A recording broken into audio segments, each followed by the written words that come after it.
Hey, my name is Captain Nostalgia. I am one half of the podcast That's High Praise, a Nicolas Cage podcast where we talk about Nicolas Cage movies and his filmography and how they apply to our mental health. Nicolas Cage has a brand new movie coming out called Sympathy for the Devil, where he co-stars alongside Joel Kinnaman from the Suicide Squad movies. We're going to be doing a whole podcast about it, but here are just a few spoiler-free thoughts for you guys. If you're planning to see it this weekend in theaters when it hits beginning July 27th. Sympathy for the Devil finds Nicolas Cage as a smooth-talking passenger that carjacks Joel Kinnaman's character, an expecting father, and they go on a joyride together. I'm going to try to be as vague as I can because we are planning to do an episode on this, and honestly, the less you know about this movie, the more impactful this is. Honestly, this is kind of like a Collateral 15 years later. Lots of Michael Mann vibes here. Nicolas Cage doing what Nicolas Cage does really well, but also at the same time channeling in that inner Tom Cruise hitman kind of guy. It was really hard for me not to make comparisons for this film to Collateral because of how much in tone they are.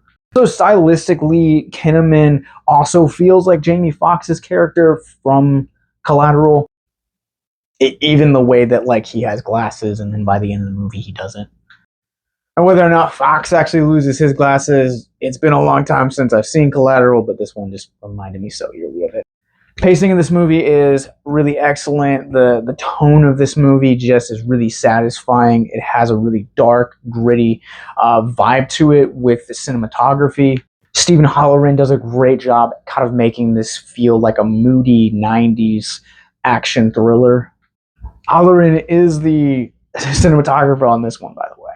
And this movie is just really anchored by two great performances with Kinnaman and Cage. The two have such a unlikely tension between the two of them that is really the lifeblood of this movie. I think this movie does a great job at kind of having Kinnaman play against the character that we typically see him in. He's really able to show a lot of vulnerability and a lot of emotion that you kind of usually don't see from him, kind of playing roles like Rick Flag. And I really liked how this just kind of seems to be a strange year for Nicolas Cage, we talked about this in our Renfield episode, he's mostly known for playing a good guy. And this is the second movie that he's done this year where he's playing more of a villain role.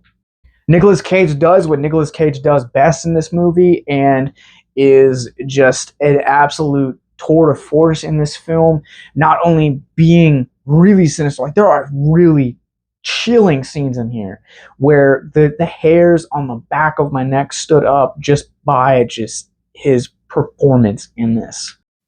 And also calling out just again, he does what he does best. He's channeling in his inner mannerisms, and I really think that they just did a great job at great job at bringing this character to life.